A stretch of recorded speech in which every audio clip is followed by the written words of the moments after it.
Zombie Apocalypse.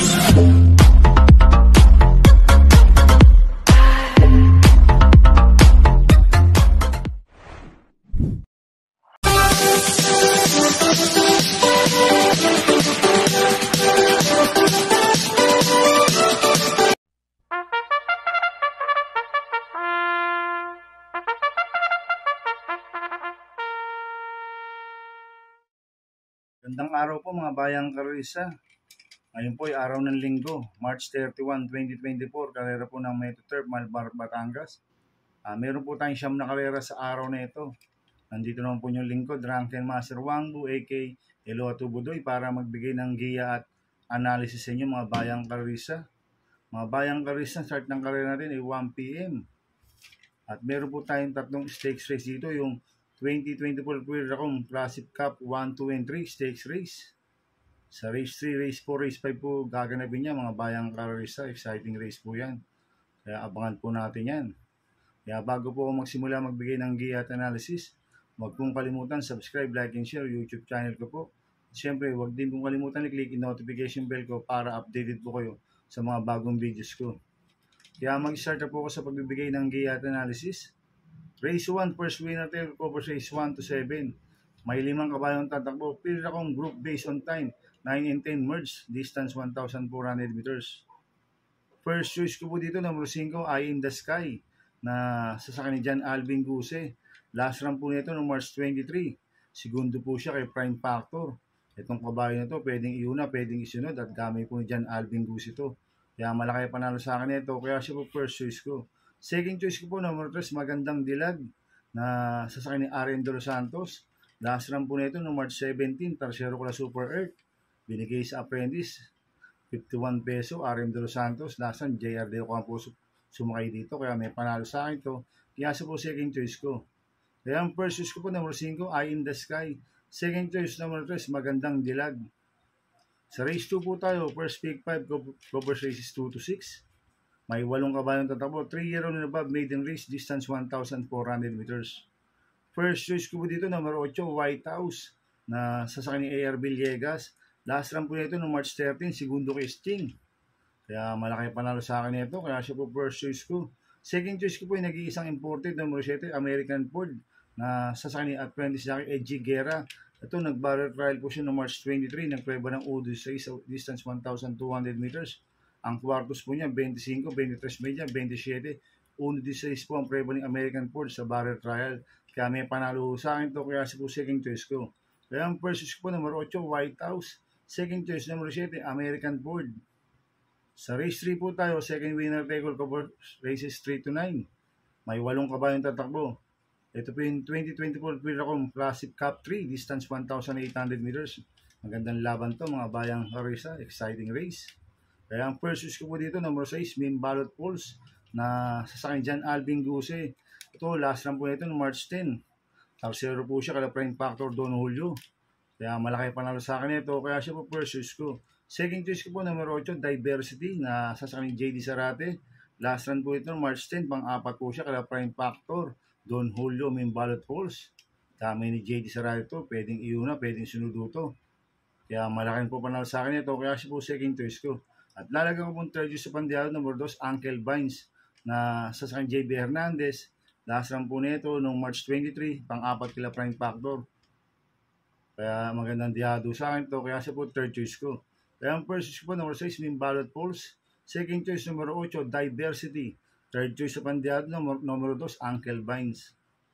Sa race 4 po tayo, pick 6 cover race 4 to 9. May 5 kabayong tatakbo. Ito po yung 2024 Quiracom Classic Cup 2, distance 1,800 meters. First choice ko po dito yung galing sa panalo numero 4, Modern Kong, na sasakyan ni A.R. Villegas. Medyo maganda panalo last run yan. Nanalo po siya noong February 24, tinalo niya sila Diversity, Uncle Vines. Tingin ko mag-uumento pa po ito, kaya malaki panalo sa akin ito. Kaya siya po first choice ko. Second choice ko po, number 3, Sophisticated, na sasakyan si Espare Jr.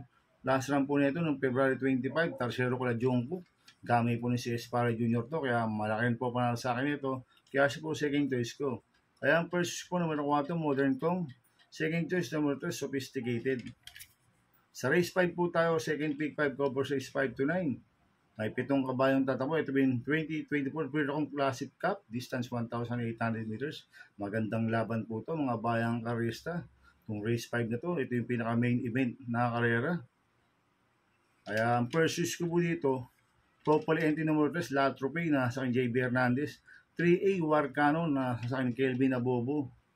Ito, nag-barrel trial po si La Trophy noong March 17. Nagpreba ng 1.41.4 sa distance 1,600 meters. Ang kwartos po niya, 27 media, 23 media, 23 media, 26 media. 1.41.4 po ang preba ni La Trophy sa distance 1,600 meters. Medyo mainam. 3A War Cannon na sasakay ni Kelvin Abobo. Ito, last run po nito, February 25, Tarsero ko lang Stolen Ola. Medyo maiksi lang po distansya last run, ngayon 1,800 meters. Kaya malaki po panalo sa akin nito. Kaya itong Copolente numero 3 na to, parehas po malaki panalo nito, kaya sila po first choice ko. Second choice ko po, numero 5, Jungkook, na sasakay ni Mart Alvarez. Nanalo po last run yan, si Jungkook. At nag-barrel trial po siya nung March 19, nagpreba ng 1.42.6 sa milya. Ang kwartos po niya, 27 media, 25 media, 23 media, 25 media, 1.42.6 po ang preba ni Jungkook sa milya. Kaya malaking po panalo sa akin ito, kaya siya po second choice ko. Kaya ang first choice ko po, Copolente numero 3, La Trophy, 3A War Cannon. Second choice numero 5, Jungkook. Sa race 6 po tayo, pick 4 ko for 6 to 9. May 5 kabayong tatakbo. Pili akong group based on time. 16 and 17, merge distance 1,400 meters. First choice ko po dito, numero 4, Silver Glow, na sasakyan OP Cortez. Last run po nito, March 19. Tarsero ko lang piece of cake, kaya malaki panalo sa akin ito, kaya siya po first choice ko. Second choice ko po, numero 5, Top Jose, na sasakyan ni Ea Brea. Ito, gamay ni Ea Brea to, si Top Jose. Last run, tumakbo to, kala hanglos, hindi po siya natimbang. Kaya sa akin, may panalo pa rin sa akin to, kaya siya po second choice ko. Kaya ang first choice ko po, numero 4, Silver Glow. Second choice, numero 5, Top Jose. Sa race 7 po tayo, may 14 na kabayong tatakbo. Rating base system class 5.5, distance 1,400 meters. First choice ko po dito, bumaba po ng rating base system, numero 8, My Dad Bogart na sa JB Ponce. Mababa na sa laban to. Last run po nito, March 16, pang 5 kilometer. Kaya malaki panalo sa akin ito. Kaya siya po first choice ko. Second choice ko po, numero 4, Barayong, na sasakyan po ng apprentice siya kay A.R. Ramos. Last run po nito, March 22, segundo kay Surplus Boy. Cambio nito, binigyan po sa apprentice niya kay A.R. Ramos. Last run, John Alvin Gusi po sumay ito. Kaya may panalo sa akin to, kaya siya po second choice ko. At lalagang ko third choice sa kandidato, numero 14, Evan and Hurt, na sasakyan po ni Danny Boy Camanyero. Ito si Evan and Hurt, last run, March 22, pang-4 po siya. Kila Surplus Boy, cambio nito, binigyan po kay Danny Boy Camanyero. Last run, DL Camanyero lang po sumakay dito. Kaya siya po third choice ko, napandiado. Kaya ang first choice po, numero 8, My Dad Bogart. Second choice, numero 4, Barayong. Third choice sa pandiado, numero 14, Evan and Hurt. Sa penultimate race number 8 na po tayo mga bayang karisa. Ay 10 kabayong tatakbo. Rating basis yung class 5, 11-15 speed. Distance 1,400 meters. So soloin ko na po ito, numero 5, Autumn Shower, na sasama po ng RM Dos Santos. Medyo mainam po panalo niyan last run. Ang nagpanalo po niyan si NY Uy Jr. Malayong nanalo. Kaya tingin ko makakaulit to. Kaya sosoloin ko na po yan, numero 5, Autumn Shower. Sa last race po tayo sa race 9. May 13 kabayong tatakbo, rating basis yung class 5, 6 to 10 split, distance 1,400 meters. First choice ko po dito, numero 11, Bocaue River Town, na sasakyan ni Ace Aguila. Last lang po nito, March 22. Segundo po siya kay Early Bird, inabot lang po siya. Ngayon, tingin ko, malaki panalo ngayon nito, kaya siya po first choice ko. Second choice ko po, numero 12, Iris, na sasakyan ni CL Advingula. Ito, gamay po ni CL Advingula to, si Iris, kaya malaki po panalo sa akin ito. Kaya siya po second choice ko. At lalagyan ko mong third choice sa pandiado, numero 7, My Star, na sasakyan ni Patty Dilema. Ito, bago maba ng rating base system. Nag-barrel trial po siya no March 24. Pang-4 po siya kala Flattering of You. Kaya magandang diado ito. Kaya siya po third choice ko, pandiado. Kaya ang first choice po, numero 11, Bocaue River Town. Second choice, numero 2, Iris. Third choice sa pandiado, numero 7, My Star. Good luck in happy racing mga bayang karisa. Inuulit ko, ito gabay ko lang at analysis ko. Pero pagdating sa tayan, kayo pa din masusunod. Sana iswertein po tayo ngayon at magsitama. Kaya good luck po sa ating lahat mga bayang karisa. Mga bayang karisa, ngayong araw na to, Pasko ng pagkabuhay. Sana magsimba muna tayo bago magkarera.